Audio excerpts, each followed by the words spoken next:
HCI Colab, red colaborativa para soportar los procesos de enseñanza-aprendizaje en el área de interacción humano-computador a nivel iberoamericano. Un año de webinars en interacción humano-computador.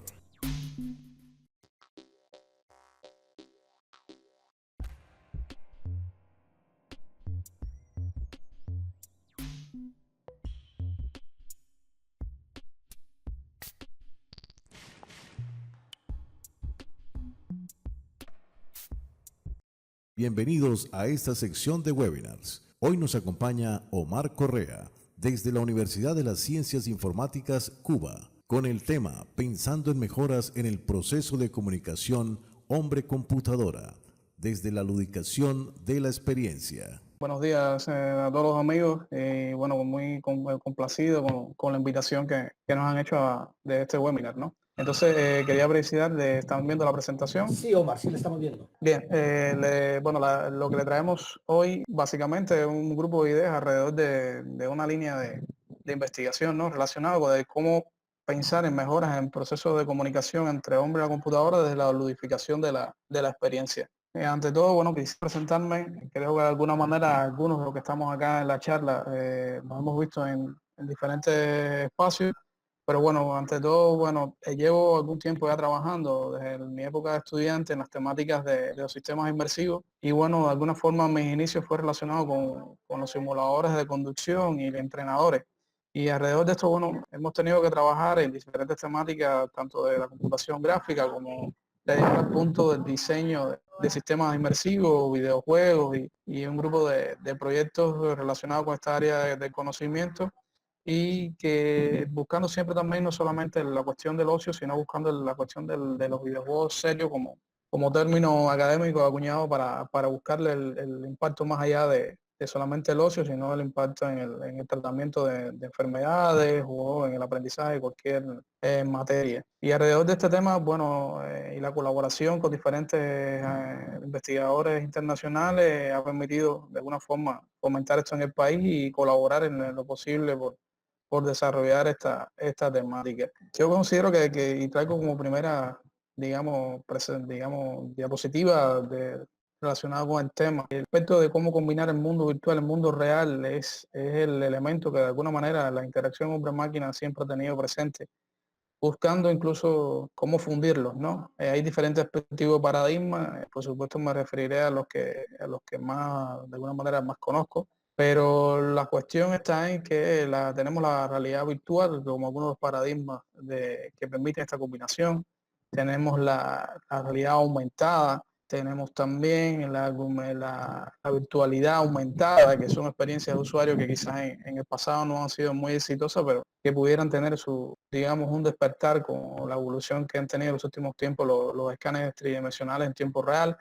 Y en este sentido, también este empeño de fundir la realidad con lo virtual marca una manera de pensar y cómo seguir pensando la interacción hombre-computadora. En este aspecto, cuando lo vemos de manera general, son muchas tecnologías, son muchos enfoques, cada tecnología por sí depende mucho del dispositivo que está asociado, pero en realidad creo que podamos estar pensando de manera general para buscar una aproximación a un modelo general que sería la telepresencia virtual inmersiva, que es un término que nos permite de alguna forma pensar que constantemente nos encontramos trabajando en la creación de un medio que es que estimula de manera multisensorial, que depende mucho del nivel de diseño, por supuesto, que estamos trabajando, del ciclo de interacción que establezcamos y de las características principales de la persona. Y dentro de la persona, todas las complejidades que lo traen, la percepción, las emociones y el nivel de cognición que tienen alrededor de esta experiencia. En este sentido, también, no solamente la presencia, que es un elemento mucho más arraigado en la cuestión de los sistemas inmersivos, también está el aspecto del control. Cualquier dispositivo de interacción, la persona lo que necesita también es de alguna forma sentir que controla el dispositivo, sentir de que se satisface, o sea, de alguna manera que avanza, que sí tiene una evolución. Y de alguna manera estos elementos son elementos a tener en cuenta a la hora de pensar en una generalización de la experiencia de usuario. Yo traigo acá un ejemplo de experiencia de usuario que nos compartió un amigo de acá de la red, que por respeto a su nombre no me atreveré a pronunciarlo, pero sí que de alguna forma deja claro una evolución que ha habido en los cuadros de mando en el caso de las naves espaciales y que pudiéramos estar valorándolo según estos atributos de usabilidad y podemos hablar si es efectivo, hasta qué punto es efectivo cada uno de estos elementos, si es eficiente, si es seguro, si es útil, si es fácil de aprender, si es fácil de recordar y quizás una buena parte están de acuerdo con que el último es el más digamos, indicado, porque es más fácil de aprender, quizás es más fácil de recordar.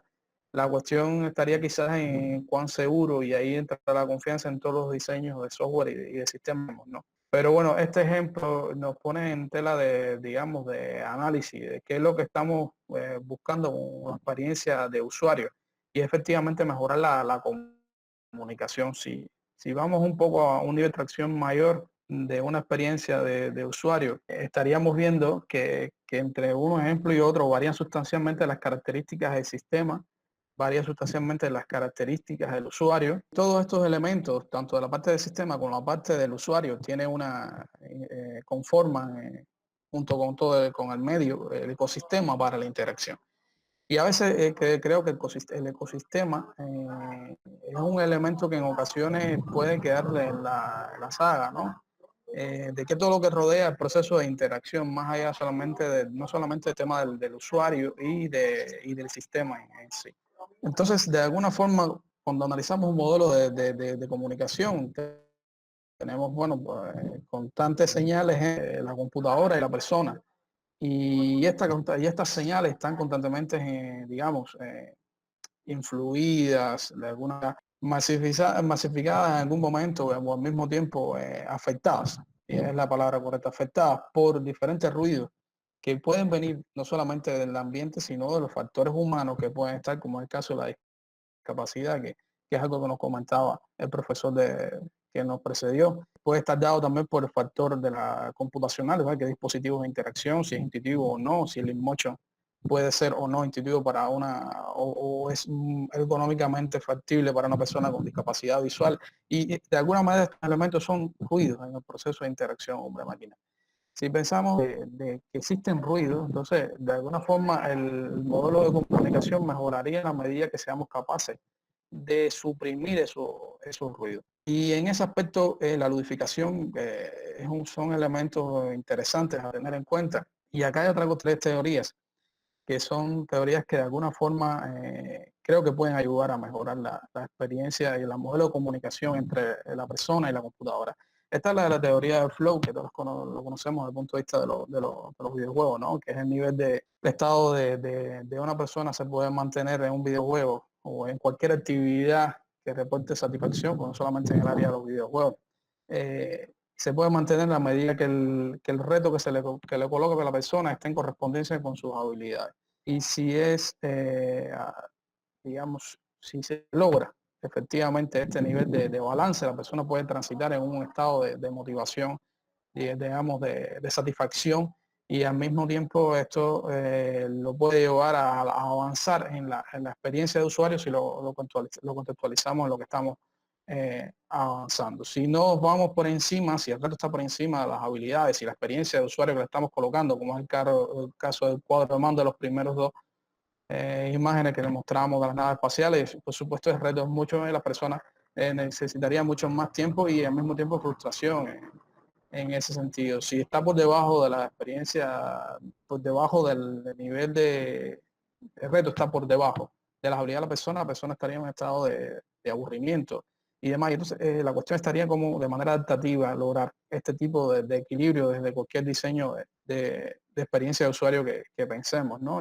Y en este aspecto traemos otra teoría que es la teoría de zona de desarrollo próximo, la teoría de Vygotsky, muy relacionada con las discapacidades y que de alguna manera habla de que si una persona tiene un nivel de ayuda o sea, un nivel inicial o de conocimiento, generalmente las habilidades es un aspecto que de los que estamos hablando acá que tiene un impacto importante en la experiencia de usuario, el nivel de habilidad está por debajo, digamos, o sea, con ese nivel de habilidad se le aplica una ayuda, que puede ser un tutor, un profesor, y él logra alcanzar un nivel de habilidad superior, pero con el tiempo, gracias a esa ayuda, su nivel de desarrollo crece, o sea, aumenta. Y en este aspecto quiere decir que con toda la ayuda que podamos brindar en la experiencia de usuario va a tributar en este tipo de desarrollo de la zona de desarrollo próximo del usuario. Y en este aspecto también creo que la teoría de la autodeterminación, que es la tercera que les presento, que es la que de alguna manera permite la conexión entre estos elementos, es que las personas son autodeterminadas y ya son autodeterminadas en la medida de que son capaces de independizarse de los estímulos externos. Digamos, está la motivación intrínseca y la motivación extrínseca. Y de alguna manera la motivación intrínseca está estimulada constantemente por aspectos externos, pero con el tiempo esos aspectos externos dejan de tener una relevancia y entonces que la persona realmente se convierte en autodeterminada. Entonces quiere decir que sí, es importante la experiencia, o sea, la motivación externa, es importante los estímulos externos, es importante los feedback, que son cosas importantes en los sistemas de interacción hombre-máquina, pero es importante saber en que eso es en un periodo de tiempo que hay que buscar el mejor momento, que hay que pensar cómo pudiéramos hacérselo llegar cada vez mejor a la persona en el momento que lo necesita. Y esto tiene mucha relación con los sistemas, digamos, los tutores inteligentes, los tutoring systems, o algunas de las experiencias como nos mostraba el profesor anterior de los avatares, de hasta qué punto el avatar es capaz de comunicar y en qué momento comunica digamos, su ayuda o su complementación en el punto de vista de la interacción. Y entonces en este mundo de las tres teorías que nos ayudan a pensar de que los ayudantes pueden ser supresores de ruido o permiten atenuar los ruidos, porque es muy difícil también en ocasiones, una discapacidad, hay un ruido muy claro que es la discapacidad. La discapacidad por sí sola no se suprime, pero lo que podemos hacer es ayudar a esa discapacidad. Y en eso puede mejorar la interacción. Entonces veremos de alguna manera cómo hemos logrado enfocar esto y pues es algo que traemos a discusión, ¿no? De los ayudantes. Algunas experiencias de rehabilitación. Bueno, nosotros hemos trabajado con niños con discapacidad visual, en este caso creando videojuegos que automatizan los test de agudeza visual y de alguna manera permite la creación de retos en correspondencia con los que establecen los test en este caso la cartilla Lodmar. Esta experiencia de usuario nos ha permitido no solamente crear un grupo de ayudantes, en este caso un juego de shooter, de nave espacial, y de un muchacho un niño que padece de ambliopía, por ejemplo, que es el padecimiento que hemos trabajado, están sometidos porque es una enfermedad funcional que no se refleja como una deficiencia biológica. Y entonces lo que se debe hacer es entrenar al cerebro para mejorar digamos, el mecanismo visual de las redes neuronales que definen la visión del niño. Y esto es un periodo muy corto, o sea, hasta 10 años, aunque la plasticidad, según algunos expertos, dicen que puede ser mucho más allá, pero bueno, según los oftalmólogos de acá, hay un consenso que efectivamente es mejor hasta los 10 años, 11 años para poder lograr esto. Pero bueno, los ayudantes, que es el centro de lo que queríamos caer, son elementos visuales o elementos sonoros que pueden permitir la orientación del estudiante, del niño. Y en el caso de una nave espacial, aquí tenemos la interacción, tenemos el teclado, tenemos el ratón para hablar de interacción básica. Y un niño le es complicado a veces coordinar los dos instrumentos y un ayudante a la interacción puede ser suprimir y optimar el piloto automático, por ejemplo, o aumentar, crear un radar que focalice mejor el objeto o disminuir la velocidad de los objetos. Todos esos elementos se convierten en ayudantes a la hora de de suprimir el ruido asociado a la discapacidad puntualmente. Puntualmente en el caso de la velocidad, cambio de velocidad y el tamaño, muy relacionado con la discapacidad visual del niño. Entonces los ayudantes pueden medirse según el número de aciertos luego aplicado a un ayudante. Esos elementos son importantes para saber cómo impacta un ayudante, el número de fallos que tiene el niño, la proporción de las variables profundidad y tiempo de reacción, que son variables importantes también a tener en cuenta, son aspectos que sin duda influyen en este tipo de experiencia. Y nosotros hemos creado una modelación matemática para poder cuantificar las experiencias de los ayudantes y de alguna forma saber en qué momento o cuál es el mejor ayudante. Y esto mejora sustancialmente el modelo de comunicación que se establece en el juego, ya que el juego se convierte en adaptativo, ¿no? Y este enfoque creo que de adaptabilidad, de la visión de crear ayudantes para suprimir ruido y así mejorar la experiencia del usuario, lo seguimos trabajando en en otros ejemplos que le mostraremos anteriormente, posteriormente, pero creo que es algo que traigo el debate, ¿no? Para poder intercambiar. Algunos ejemplos de lo que hemos logrado con niños de 5 años, cada vez que tenemos un pico, vean los intervalos de donde se han aplicado los ayudantes, cada vez que hay un pico aplicamos ayudantes y hay una mejoría en la función de rendimiento y cómo eso con el tiempo puede mejorar en su evolución del tratamiento con el sistema. En el caso, por supuesto, de niños de mayor habilidad, esto es mucho más, mejor, se nota mucho mejor la mejoría. Y estadísticamente, analizando las aplicaciones de los ayudantes y la comparativa entre ellos, bueno, hablábamos de 3 ayudantes, ¿no? El ayudante 1 tiene que ver con el piloto automático, el ayudante 2 tiene que ver con el cambio de velocidad del reto, ¿no? De los asteroides.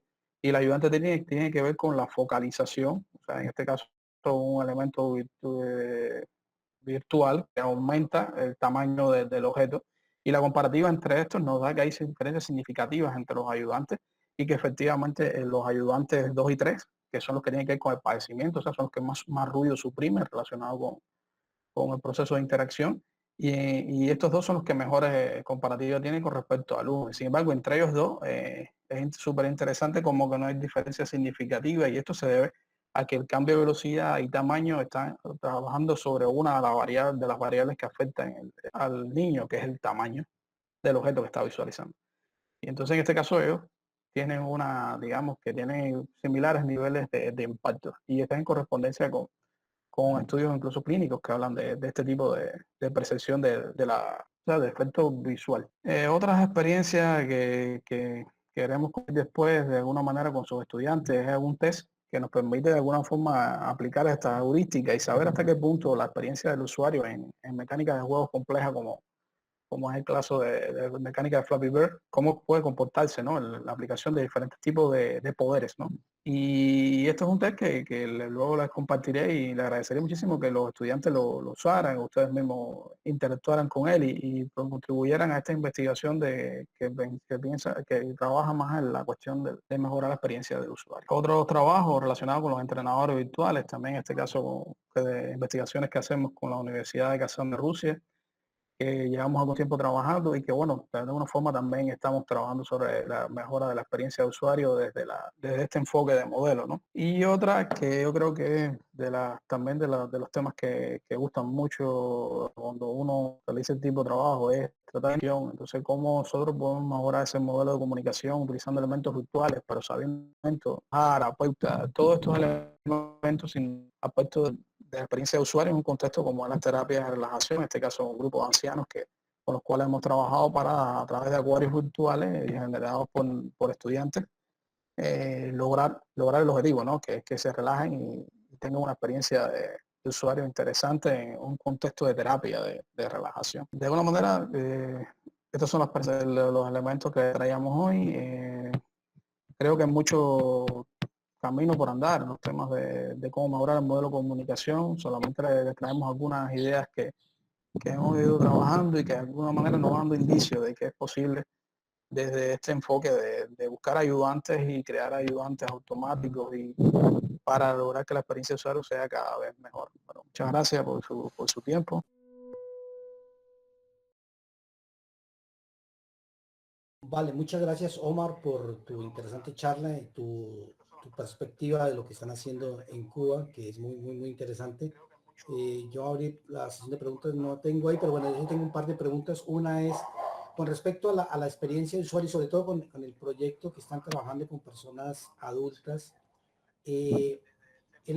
Ustedes han evaluado el grado de aceptabilidad de la tecnología por parte de ellos y cómo están evaluando la experiencia de usuario en las aplicaciones que han diseñado, qué test o qué instrumentos están utilizando. En el caso, lo que hemos medido, ¿no? Las primeras pruebas que hicimos las hicimos desde el punto de vista de tratamiento.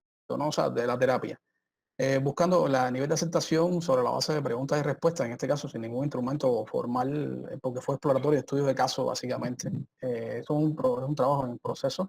Viendo cómo ellos se sentían, viendo el acuario virtual desde un data show, o sea, desde un proyector, viéndolo desde una computadora tan pequeña como la que ustedes vieron allá en la imagen, utilizando gafas de realidad virtual. En este caso hicimos algunas experiencias usando un casco ya un poco antiguo, ahora queremos hacerlo con cascos más modernos, ¿no? Y la experiencia de usuario en cuanto a la aceptación en el caso del proyector sobre base de terapias grupales fue muy buena. Medíamos la frecuencia cardíaca antes y después de la presentación, de la exposición a la experiencia, y veíamos hasta qué punto la persona había logrado un nivel de relajación. ¿Qué sucede con este tipo de experiencia? Es que hay muchos factores que influyen en el análisis, porque el terapeuta también se encuentra y de alguna manera queríamos ir distanciando hasta qué punto el terapeuta interviene, no interviene para poder dejar sin la menor dejarlo sin la menos ruido, digamos así, no, disculpe, en el proceso de interacción directa y de alguna forma valorarla desde esa óptica. Entonces, el estudio debe tener otra fase, ya buscando elementos formales, digamos, temas establecidos. Si hay alguna propuesta puntual para este tipo de experiencia, nosotros en los temas de test de interacción hombre-máquina no hemos tenido muchos, o sea, test ya establecidos, ¿no? No hemos estudiado mucho al respecto, pero sí hemos avanzado en lo que tiene que ver con la análisis de la terapia desde las funciones biológicas que pueden darnos indicios, como es el caso de la conductividad eléctrica de la piel, como es el caso de la apertura de... Pues lastimosamente se ha cortado la señal del audio. Hemos tenido inconvenientes con el tema de la conexión en Cuba. Bueno, entonces, de todas maneras ya pues estaba redondeando la respuesta el profesor Omar. Pues con eso damos por terminada el webinar del mes de junio. Un año de webinars en interacción humano-computador.